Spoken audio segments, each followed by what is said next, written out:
c'est la première avec Jamel.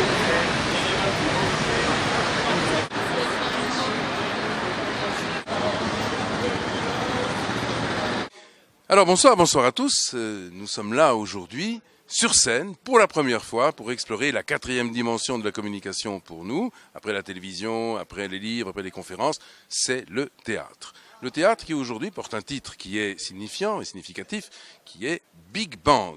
Big Bang, c'est pour nous une double exploration. À la fois l'histoire de l'univers, 13 820 millions d'années, une histoire passionnante qui va fasciner évidemment tout le monde, mais aussi l'histoire des héros, de ces grands personnages qui, à partir des années 20, parfois au péril de leur vie, ont découvert le secret de l'origine de l'univers, alors que jusqu'alors, on pensait que l'univers était fixe. Il a fallu se battre pour ça, se battre notamment contre les régimes totalitaires, contre par exemple le régime stalinien, contre le régime nazi. Ça a laissé des traces, ça a fait parfois des morts. Eh bien, nous racontons cette merveilleuse aventure ici, au théâtre du Gymnase, du jeudi au dimanche. Mais il n'y a pas que ça, il y a aussi de l'humour. Mais oui, il y a de l'humour parce que, au fond, la connaissance, pour être réellement assimilée par un public qui est aussi vaste que possible, cette connaissance doit s'accompagner d'humour. Elle a, à ce moment-là, toutes les chances d'être réellement perçue et comprise. Donc du coup, c'est vrai que nous introduisons à la fois de l'humour, nous faisons un peu de poésie, de la musique. En bref, c'est un spectacle qui mêle à la fois la connaissance, disons, au divertissement. Dans ce spectacle, évidemment, nous remontons jusqu'à l'instant du Big Bang et nous montrons ce qui a pu se produire à cet instant prodigieux où l'univers était 1 milliard de fois plus petit que la plus petite des particules élémentaires. Mais ça ne s'arrête pas là. Parce que nous remontons avant le Big Bang, pour la première fois, je crois, sur scène, et déployer ce volume de questions absolument stupéfiantes. Que s'est-il passé avant le Big Bang? D'où vient cette énergie colossale qui tout à coup se déclenche, s'embrase dans le vide primordial il y a 13 820 millions d'années.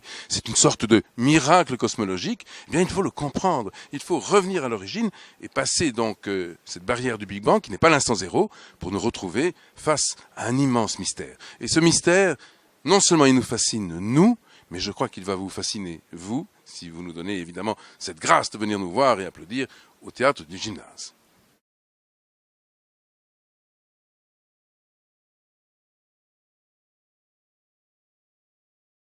Ouais, comme ça, yes. Encore une fois. Ok. Super. Eh ben dis donc, c'est bien. Nickel. Voilà, pour moi s'il vous plaît. Encore une fois en plein milieu. Là. Voilà, et à nouveau.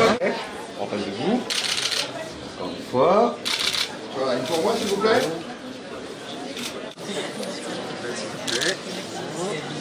Merci. Merci. Voilà, pour moi s'il vous plaît. Ah, pardon. Merci beaucoup. Total. Voilà. Pour moi, Christophe. Encore une avec ça. Il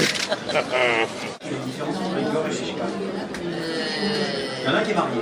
Il y en a qui me parlent plus que l'autre, c'est Igor. Il me parle plus que... Ah, ma Gréchia me parle plus. Ah bon, tu vois? Comme ceci, regardez-moi. Voilà, toutes les deux. Voilà. Pour moi, s'il vous plaît.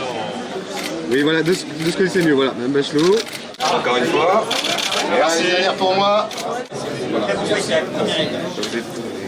Une petite photo, Pierre? Pierre, s'il te plaît. Ok, allez, c'est bon. Voilà, c'est bon. Donc, allez, Pierre, une petite touche pas, c'est à l'étage. Voilà. Julie, touche pas. merci. Valide. Alors, regardez-moi, s'il vous plaît. Un jour, il se trouve que je suis devant une maison de retraite qui est rue Boileau. Et là, il y a quelqu'un qui vient vers moi, qui sort de cette maison de retraite et qui me dit « Oh, c'est formidable de vous rencontrer. Vous savez, je vous aime beaucoup, votre frère et vous. » Je lui réponds « Mais écoutez, je vais partager tous ces compliments avec mon frère, bien sûr. Oui, parce que je ne ratais jamais une de vos émissions. Dans X, quand j'étais petit. » Et oui, c'est ça, la relativité du temps. 1, 2, 1, 2, 13, 13, 13, 13.